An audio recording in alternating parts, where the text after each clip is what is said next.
Las andamos siguiendo. Por toda la cama. Tapınak var. Hemen Her siguiendo. tapınağın önünde taş bir masa vardır.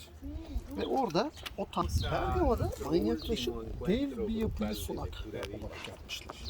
Ve o yapının içinde bir masa var. Yani orijinal hali orada. No me escucha. İçindeki masada kesiyorlar hayvanları. Yani burada Vamos a merdiven. leer la última parte. Ya después de acá nos seguimos para esta ciudad. A propósito, cuando lleguemos después de la cena, les recomiendo sí salir a caminar, no se vayan a dormir. Duerman ahora en el autobús, tienen como 3 horas. Duerman en el autobús, duérmanle bien. Después de la cena salgan a caminar por la ciudad porque como 6-7 cuadras tienen ahí como una zona de agua muy bonito, como un canal, cafeterías, heladerías, está bastante bonito. Así que vale la pena y además tienen aquel famoso caballo De Troya. Troya de la película. Entonces se pueden sacar la fotografía y dirán, estuvimos con Brad Pitt. El director de la película lo donó a esta ciudad. Es el caballo que se utilizó en la película. Así que vayan y sáquense la foto con aquella. ¿No podemos ir a andar en barco como la vez pasada? No te va a alcanzar el tiempo. Oh. La vez pasada lo hicimos porque nos íbamos a Grecia. Oh. Dice así. Y escribe el ángel de la iglesia, al ángel de la iglesia en Pérgamo, el que tiene la espada aguda de 2 filas dice esto. Ahí ya no hace falta que aclare, ya saben ustedes de quién se está refiriendo. Dice, yo conozco tus obras y donde moras, donde está el trono de Satanás. Pero retienes mi nombre y no has negado mi fe, ni aún en los días en que Antipas, mi testigo, fiel fue muerto entre vosotros, donde mora Satanás. Pero tengo unas pocas cosas contra ti, que tienes ahí a los que retienen la doctrina de Balaam, que enseñaba a Balac a poner tropiezo ante los hijos de Israel, a comer de cosas sacrificadas a los ídolos y a cometer fornicación. Y también tienes a los que retienen la doctrina de los nicolaitas, la que yo aborrezco. Por tanto, arrepiéntete, pues si no, vendré a ti pronto y pelearé contra ellos con la espada de mi boca. El que tiene oído, oiga lo que el Espíritu dice a las iglesias. Al que venciere daré a comer del maná escondido y le daré una piedrecita blanca y en la piedrecita escrito un nombre nuevo, el cual ninguno conoce, sino aquel que lo recibe. Empiezo de atrás para adelante. Pues es más fácil explicar desde el punto de vista hebraico. Es muy fácil cuando el Señor le está escribiendo, Jesús le está escribiendo, probablemente aquí había judíos porque entendían lo que Él le estaba diciendo. Cuando le está diciendo que él escribe un nombre nuevo, el cual ninguno conoce sino aquel que lo recibe, ustedes pueden entender que es muy común que Dios en el pasado hacía esto, cambiaba los nombres. ¿Recuerdan un caso, un cambio de nombre, por ejemplo? Jacob, Abraham, Sara, Pedro, Simón, Ahí está, ustedes tienen muchos. Incluso en el Nuevo Testamento, como acabas de decir, ya no serás Simón Pedro, ¿no? Sino ahora que te llamarás A Josué. Pedro. Josué era Oseas, ¿no? Pablo, Saulo. Exacto, Pablo, ya no será Saulo de Tarso. Josué era Oseas, ¿verdad? Oseas también, es decir, hay muchas situaciones en donde él le cambia el nombre y el nombre tiene un significado. Cada nombre tiene un significado que él le da, ¿no? Entonces es lo que el Señor le está diciendo, pero viene de antepuesto con una piedrecita blanca. ¿Saben el significado de la piedrecita blanca en la antigüedad? ¿No? Leímos en las iglesias anteriores, en una de ellas, que se nos recuerda que dice que Él es nuestro abogado. ¿Okay? En la antigüedad, cuando uno era juzgado, estaba el juez, estaban los defensores, los abogados defensores, y el juez, hoy en día a ustedes les baja un martillo, en algunos lugares baja un martillo, me he dicho, ¿no? Tantos años de sentencia. En aquel entonces era una piedrita, o era blanca o era negra. La blanca te daba libertad, tan libre, y la negra era encarcelamiento, o sea, te ha caído la ley mal. Entonces, eso representa la piedra blanca. Te daré una piedrecita blanca y en la piedrecita el nombre. Imagínate que te daba no solamente la piedra, estás libre, sino que también te estaba entregando un nombre nuevo. ya no te llamarás más X, ahora te llamarás Y, el nombre que él haya determinado, ¿no? Ahora, volviendo al principio, dijimos que él está hablando aquí con el tema de la espada aguda de 2 filos. Pero también le está diciendo casi al final, dice que yo voy a pelear con ellos con la espada de mi boca. Se está refiriendo a que aquí ya había una mezcla. Acá la comunidad de creyentes también era bastante interesante en cuanto a crecimiento. Era una de las comunidades, incluso se cree que eran las más grandes en cuanto a números de creyentes. Incluso hasta más grande que en la de Efesios. Efesios tuvo muchos, yo creo que no les conté lo que pasaba en Efesios. Efesios tuvo muchos personajes bíblicos del Nuevo Testamento que se encontraron en la misma ciudad. Por ejemplo, el caso del apóstol Pablo estuvo en segundo viaje misionero cuando viene y deja a Priscila y Aquilas y luego se va. Y luego él retorna en su tercer viaje misionero y se queda en Efesios. ¿Saben cuánto tiempo se queda? 3 años. 2. Estuvo 2 años ahí y vieron cuando nosotros íbamos caminando por el pasillo aquel que alguien se resbaló. Sí. Ella le dijo, aquí está la casa de Trajano, ¿sí? Como una especie de templo. Ahí era donde Pablo enseñaba todos los días. Dice que se quedó 2 años y todos los días les enseñaba a los que estaban allá. ¿Por qué? Porque él se encontró un grupo de 12 y entonces le empezó a enseñar a ese grupo de 12 todos los días. La Biblia también nos recuerda un caso de 7 personajes judíos que dice que ellos agarraban y hacían las cosas en el nombre de Jesús, nosotros liberamos. Si viene, recuerdan un espíritu, le dice, hey, a Pablo le conocemos, a Dios le conocemos, a ustedes no le conocemos, ¿quiénes son? Y ahí hubo una quema de libros en esa biblioteca en donde estuvimos, en ese lugar. Y ahí estaba aquel Demetrio que finalmente decía, hey, estos, y le estaban quitando el negocio de la Diana, Artemisa de los Efesios, exactamente. Y se fueron por casi 2 horas en el anfiteatro, aquel teatro que no pudimos entrarle, estaban diciendo que lo saquen a los cristianos de ahí. Entonces esa es la historia más o menos de los Efesios. Si bien tuvo mucha influencia en muchos personajes bíblicos que pasaron por ahí, Pérgamo al parecer no tiene muchos nombres, pero sí tenía mayor crecimiento. ¿Por qué? Porque aquí el conflicto era un poco más mayor. Cuando dice Satanás, en el Antiguo Testamento, ustedes van a encontrar solamente una sola parte que habla del término Satanás. Cuando aparece hacia el rey David en el libro de Crónicas, Primera de Crónicas capítulo 21, dice, y Satanás tentó a David para censar al pueblo. Luego no aparece más. Va a aparecer quizás en los antiguos libros hebreos un término llamado Samael, no sé si escucharon hablar de eso, que también está haciendo como referencia a lo mismo. Los judíos no creen que haya, hay parte dentro de la doctrina judía, no creen que haya tal personaje llamado Satanás, o sea, que le da maldad a la gente para toda la vida, por toda la eternidad. Ellos dicen Dios es amor. Si bien van a encontrar en una parte de las escrituras que incluso dice que Dios creó el mal. ¿Sabían eso?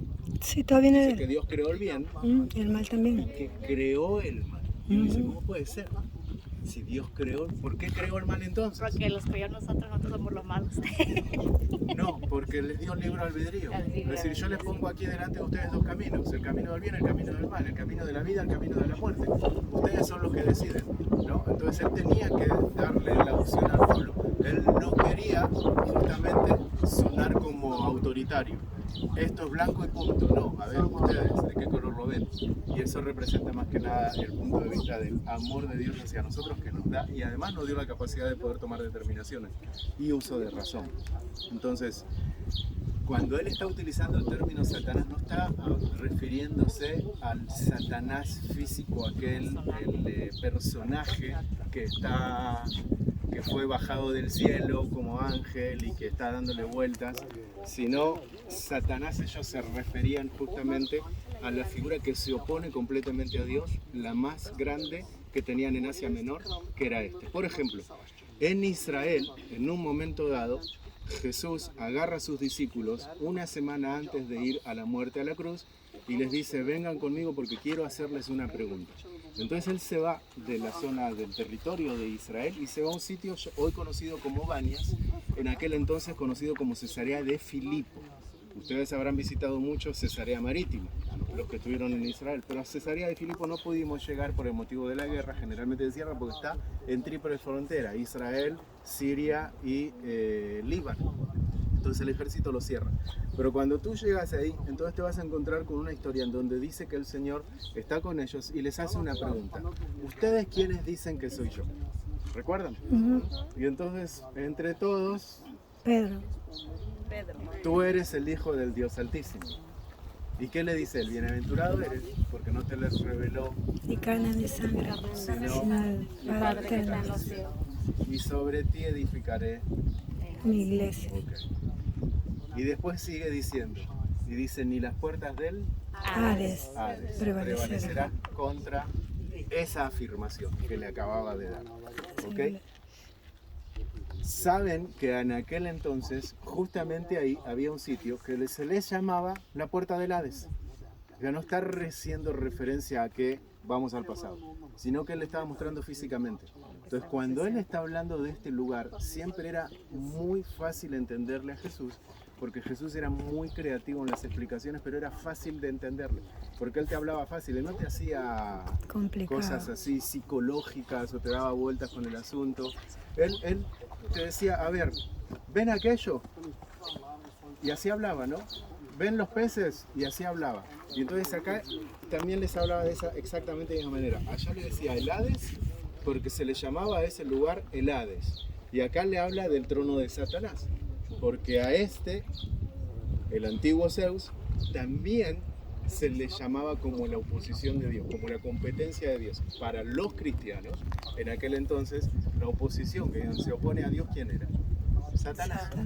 Para ellos tenían físicamente. Entonces dice, ustedes que tienen el trono de Satanás. Él no le dijo, ustedes que tienen el trono de Zeus. Él ya sabía, ustedes los creyentes que tienen el trono de Satanás, que oran por esto. Entonces por eso les está haciendo esa afirmación. Pero fíjense que después les dice, tengo unas pocas cosas contra ti, pero tienes dentro de ahí aquellos que retienen la doctrina de Balaam. Y esto es bien interesante, porque esta doctrina de Balaam está bien fuerte dentro de la iglesia al día de hoy, incluso cada vez que tenemos conflicto en Israel. Ustedes se preguntarán, ¿cuál es la doctrina de Balaam? ¿Cuál es? ¿Se recuerdan quién era Balaam? Era el mago, ¿no? Sí. La Biblia nos dice que era un adivino, Un ídolo. pero también nos habla de un profeta. Un profeta. Así. ¿Se conectaba con Dios o no se conectaba Sí, con Dios? Sí, pero pedía cosas. Hablaba con Dios. Que la Hablaba con Dios. De hecho dice que cuando viene en un momento los mensajeros de Balac era el rey de Moab, y entonces vienen los mensajeros de Balac y le dicen, hey, te vamos a dar esto, te vamos a dar lo otro, te vamos a dar dinero. Lo único que Balac quiere, porque tiene miedo de un grupo que salió, de un pueblo que salió de Egipto y que se están creciendo y todo lo demás, le tenemos temor que tomen nuestras tierras. Entonces maldícelo, maldice ese pueblo. Y entonces Balaam dice que le dice a los mensajeros de Balac, quédense esta noche acá y quédense acá, mañana les voy a decir qué voy a hacer. Y entonces, ¿qué hace aquel? Va y consulta a Dios. Así es. Consulta a Dios, Sí. al Dios de Israel. Le pregunta a él. ¿Y Dios qué le dice? Venga para acá que yo le voy a decir lo que usted tiene que hacer. Usted no va a maldecir A Israel. a Israel. Usted va a hacer lo que yo le digo. Así que no maldigas. Y entonces él va y le dice, mira, no lo vamos a hacer. Así que decirle a Balac, Dios me lo prohíbe, no voy a ir con ustedes. Balac otra vez que hace, envía a otra gente de mayor influencia, imagínense que agarra a los tesoreros y el ministro de Economía y todo lo demás, los de mayor influencia, agarra al apóstol, el profeta y todos aquellos que tienen tarjetas más grandes, y entonces le dice, vaya y convénzalo. Y entonces van y le dicen, y Balaam le dice, miren, ni siquiera que me traigan todos los oros, ni el palacio, ni que me dé su esposa, ni todo, no puedo. No puedo más. Voy a consultar, a ver qué me dice. Y entonces va a consultar otra vez y dice que Dios le dice, ok, ve con ellos. Pero con una condición. Yo voy a hablar. O sea, lo que yo diga es lo que tú vas a decir. Entonces dice que se va. Y cuando se va con ellos, entonces dice que le dice, ok, vamos a hacer aquí, se sube en una zona alta, vamos a hacer un altar, le dice, vamos a hacer 7 sacrificios. ¿Recuerdan todo aquello? Más o menos. Sí, la ¿no? historia. Y entonces dice que en un momento empieza Balaam y empieza a bendecir a Israel. termina bendiciendo. Vamos a bendecirlo porque te bendigo, porque te bendigo. Y entonces Balak se queda así como diciendo que... Se enoja porque ¿qué él le pasó quiere a lo este, contrario. no? Si yo le estoy dando finanza para que maldiga y este está bendiciendo. ¿Por qué hiciste eso? Yo te dije que solamente puedo hacer lo que él me diga. Pero ¿sabes qué? Vamos a ir a una otra montaña. Y se van a otra montaña, a una segunda, y se suben a la otra. Y se van a otra, y otra vez la misma historia. Y entonces otra vez le vuelvo a decir, ¿por qué? Se van otra vez a un tercer lugar, y en el tercer lugar otra vez, y le termina diciendo, a ver, ¿por qué? Y entonces Balán termina diciéndole, ¿cómo voy a maldecir un pueblo que Dios no maldijo? Yo no puedo maldecir. Lo lamento mucho. Incluso aparece una historia, ahí van a encontrarse la historia de aquel que termina hablando con el burro, ¿recuerdan? Así es. ¿Por qué me pegás? Le dice el burro. ¿Y a qué Porque se el burro pone a ya había dialogar con visto él? al ¿Por qué? ángel de ¿Por qué? Jehová. Porque no avanzás. Pero si yo te llevé tanto tiempo conmigo, te cargué, ¿quién de los dos estaba más... Aburre. Y hablaba En fin. argentino. Para hacerles el resumen, dice que Balaam no le maldijo, pero Le dio las estrategias. entró una doctrina que hoy, más tarde, le conocemos como la de los Nicolaitas. Esta historia que yo les cuento la van a encontrar en el libro de Números 23, 24, 25, pero el desenlace final lo van a encontrar en Números capítulo 31. Y entonces dice Moisés que terminan al final el pueblo de Israel perdiendo una batalla que habían tenido allí. Y entonces le dice, lo que sucedió fue esto. Resulta ser que Balaam le dio la estrategia a Balak y le dijo que podía corromper al pueblo Otra vez. seduciendo Las mujeres. a sus mujeres y haciendo que tengan relaciones sexuales y que se mezclen y que se debiliten y todo lo demás y todo lo que ustedes ya saben. Entonces, en definitiva, el pueblo terminó debilitándose y terminan perdiendo la batalla. Ahora bien, no le maldijo, pero sí logró corromperlo. Sí. Y fíjense que bien interesante porque le está diciendo acá, nos recuerdan esta parte, le dice dos cosas. Una, lo que está sucediendo ahí es la teoría o la doctrina de Balaam, la de maldecir. Lamentablemente, les puedo asegurar, yo vivo en Israel, cada vez que comienza un conflicto, hay gente que maldice a Israel dentro de la iglesia. Dentro de la iglesia. Maldito eres Israel. Ay, ay, Dentro ay. de la iglesia. Yo he perdido, ¿saben la cantidad de amigos que perdí desde el 7 de octubre a hoy? Amigos, pastores y líderes. Un montón. Los he perdido. Porque se supone que nosotros estamos viviendo y defendiendo una tierra de asesinos. Ujú. Que De los genocidio. israelitas son unos asesinos. Ajá, con ¿no? genocidio. No justifico lo que Israel hace, no me malentiendan. No puedo justificar una nación que está teniendo problemas, se está defendiendo. Seguro tiene que defender. Israel será juzgada como todas las naciones de la tierra, pero no puedo maldecir una nación que él no maldijo. Entonces tenemos que salir corriendo de la doctrina de Balaam. O sea, cuando alguien te incita a maldice Israel, ellos son un pueblo maldito, mejor salte de ahí. Y sabes qué, no te debatas porque te va a pasar lo de los Nicolaitas. Porque es muy difícil hacerle entender a esa gente que cambien su switch, solamente por medio otra vez del Espíritu Santo. ¿Por qué? Porque los Nicolaitas, ¿qué hacen? ¿Qué hicieron? ¿Cuál era el plan de los Nicolaitas? Los Nicolaitas eran, puedes vivir tu fe tranquilamente, ser cristiano, que irte por ahí no te va a afectar absolutamente en nada. Tú eres cristiano, entonces vive tu vida como tú quieres. Y al que no le gusta es su tema. Entonces los Nicolaitas eran eso, era como, creo que por ahí se le conoce como un evangelio light, exactamente. Como que soy cristiano, sí, pero tengo todo permitido. ¿Quién dijo que no está permitido? ¿Quién dijo que no puedo hacer esto? Mostrame en las escrituras que esto no está. Entonces siguen viviendo así, esos eran los Nicolaitas. Se metieron con esa doctrina, lamentablemente, de que todo era más permisivo. De hecho, al día de hoy en el cual nosotros estamos, nuestros hijos se están enfrentando a una sociedad bien difícil, en donde... de hecho, en el mismísimo Israel se acepta incluso los jóvenes en el ejército es obligatorio, varones y mujeres, y hasta las mujeres tienen posibilidad de abortar 3 veces sin necesidad de que los padres lo sepan o tomen decisión. Y uno dice, pero es la nación de Israel, sí, los Nicolaitas están en todos lados. Están en todos lados. dentro del mundo cristiano, lamentablemente, te nace un hijo con algunas desviaciones o cosas así, ¿cuál es el problema? Así fue, así nació y otra cosa. O sea, tengo que aceptarlo tal cual es, o acéptalo tal cual es. O en las puertas de, ustedes ya saben, en las puertas de algunos lugares, como yo salgo a veces y les bromeo, me preguntan, hey, ¿este baño? Yo les digo, tú decides dónde entrar. No hay que ahí, ¿no? Es como a tono de broma, pero que hoy es tan normal. Es normalizado. Es tan normal.